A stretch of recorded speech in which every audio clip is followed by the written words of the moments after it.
When I started the program was driven by a need that we recognized that we had students who were struggling in the regular education classroom, and we needed to provide something different for them. When I offered to take the program, I did so under the understanding that I would be able to develop something that was as fully experiential as possible. So I really wanted to get kids to be out of the building experiencing learning rather than doing workbook book work kinds of things. And not that there's anything wrong with that, it's just that we needed a different approach for some of our students. So the first steps really are is to look around your area and to see what kind of resources you have in the area. Because I think if you're going to pull a program off like this, you can't do it by yourself. You need to have collaboration with other people. So you need to look around. You need to know what drives you also. This program is great for me because a lot of what we do are things that get me excited.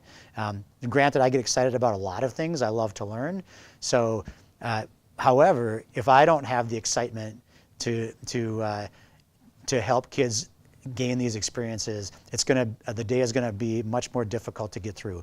I love what we do here, and I love watching kids learn. So I really have been able to find the things that not only are valuable in this area, but they're things that really drive me as well. So it's look through the area, look in your area, find out what's available, what's accessible, talk to people about things that are happening in your area. This program is really science focused, so I looked for scientists who were doing things in the area, people who are doing research in the area. If what drives you is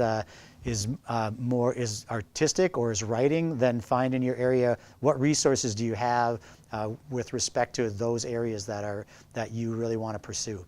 Make some contacts with people and talk to them in a way like I've described earlier, where find things that you can do to help them. So you want this to be a mutually beneficial program. It's something that you know is going to be beneficial for your students, but you also want it to be beneficial for your collaborators so that they want you back.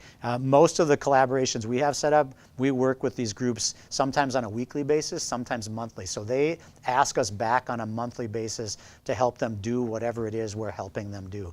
And that thing might change over time. What I found is that once this program developed, there was a lot more trust from the collaborators, and we actually were allowed to do far more than I ever anticipated doing. One of the most exciting activities we did, we've been collaborating with the National Park Service on a variety of projects, and I had a scientist who had been doing research, been doing eagle research, and he was researching the food chain, but from the perspective of the top of the food chain. Every spring, this researcher would go out with other people and go to eagles' nests and have a climber come and climb into eagles' nests, take eaglets out of the nest, bring them down to the ground, take feather samples and blood samples, and then return the eaglets to the nest. And then they would analyze the feather samples and the blood samples looking for contaminants in the eagles. And after working with this scientist for a couple of years, he asked us to come along on one of those journeys, which was amazing, and opened several opportunities. So we had a couple of students who then helped him do projects that he didn't have time to do, that were looking at blood samples in a slightly different way, that were furthering his research, but he didn't have the time to do it himself, and he didn't have people to help him with that. So we ended up having high schools who were acting really like research assistants for this Park Service biologist. And then through that project, we got connected with an aquatic biologist who wanted to look at the food chain from the other end, looking at the plankton in Lake Superior, and so took several students out collecting plankton samples in Lake Superior in several different locations and identifying what contaminants were in the plankton.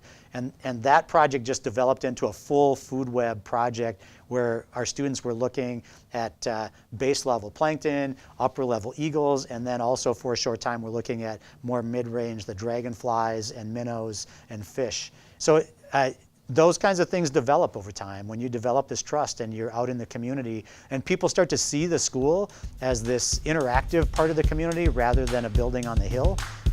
It really opens the door to a lot of amazing collaboration.